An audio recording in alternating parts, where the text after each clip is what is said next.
The Eric Garner protests come on the heels of the daily protests we've seen since before Thanksgiving, since that grand jury in Missouri decided not to indict a Ferguson police officer in the death of 18-year-old Michael Brown. On the Saturday after the Michael Brown grand jury decision, a small group of marchers set off for a very long march from the site where Michael Brown was killed. They started where Michael Brown was killed, and then they walked all the way out of Ferguson, and they started a 135-mile uncertain march through the Missouri countryside toward the state capitol in Jefferson City. It was led by the local NAACP, and the idea was that when they reached Missouri State Capitol, they'd call for new leadership in the Ferguson Police Department, and they'd call for nationwide policing reforms. I should tell you, the marchers also made the decision that they were going to walk these 135 miles across Missouri without police, without any sort of police escort, just their own small group out on the highway alone for most of it. For the past week, they've averaged about 20 miles a day. They've held some rallies and sit-ins along the way. They've stayed over in local churches. They've rested when they stopped on buses that followed them while they walked. It has been a small march, a cold one at times. It has been a very long march, 135 miles. It has also, at times, been a pretty disturbing test of the marchers' courage. This is a little bit upsetting. On Wednesday this week, 2 days ago, the marchers reached the small town of Rosebud, Missouri. Rosebud, Missouri has about 400 people. Its population, it's 97% white.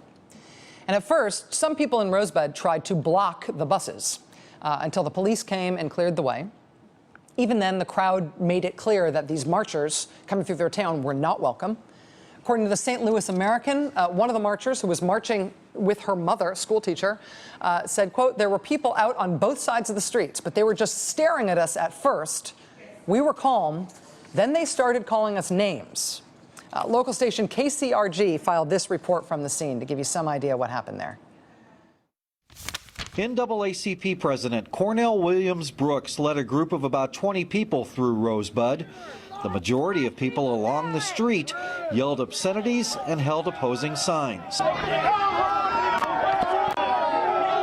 Someone put an empty bottle of beer, a melon, and some fried chicken in the path of the protesters.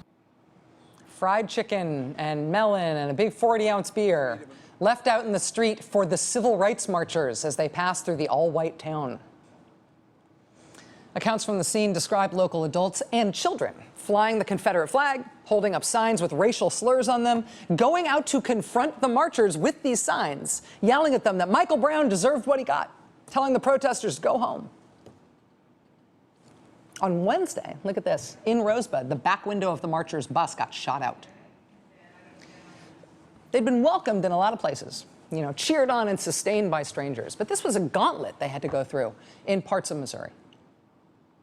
Today, the marchers walked the last miles of their journey. They made it to the steps of the state capitol in a steady rain, as you can see here, holding umbrellas, holding their signs.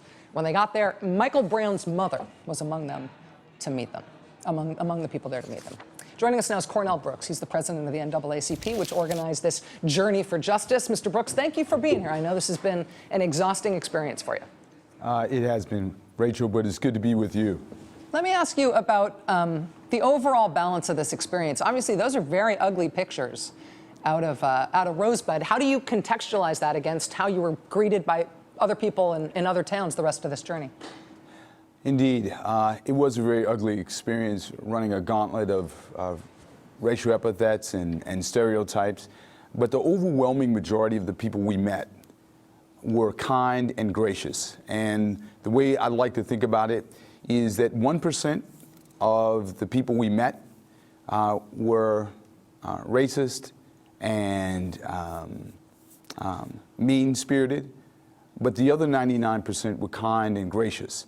And so while in Rosebud we met people who I believe were more fearful than hateful in the sense that they were imbibing, if you will, a toxic brew of fear and animus, and as a consequence, literally displayed a side of America that is rare, but has to be dealt with. And where I saw our parents using racial epithets in front of their children, and those epithets falling upon the ears of children walking with us. So we had this wonderful rainbow-hued band of marchers who had marched for miles and miles, taking off time from their work, only to meet people who said to them and called them the N-word over and over again, and N-lovers. This was a very disturbing experience, but it's a testament to the determination of not only the marchers, but people in this country who are calling for serious reform of policing. That's what this march was about, Rachel. Think about it this way. Nearly 50 years ago, marchers, a small group of marchers, 50, only made the entire distance between Selma and Montgomery.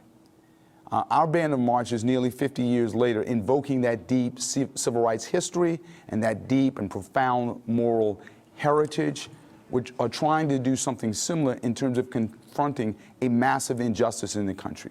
Where 1 out of every 4 African-American males reports in a given month that they've been mistreated at the hands of the police, where African-American young men are 21 times more likely to lose their lives at the hands of the police. This is a serious and profound challenge. But more than that, profiling does not merely affect black and brown communities, but also people of faith, Muslims, our fellow citizens who are lesbian and gay. And so the point being here is profiling has to be grappled with. And we're not going to be distracted by a few angry racists. We choose to focus our energies on the overwhelming majority of citizens in Missouri who want to see a positive, nonviolent response to this massive public policy challenge. Cornell Brooks, president of the NAACP, who led and took part in this 135-mile march. Thank you so much for helping us understand what you did, and I hope you get some rest. Thanks, sir. Thank you, Rachel. All right, appreciate having you here. All right, we will continue to keep an eye on the ongoing protests that are happening around the country tonight. Also, there's some new reporting out of New Jersey, a political story there that we've been following for a very long time now, and there's some big news about that tonight. Please stay with us.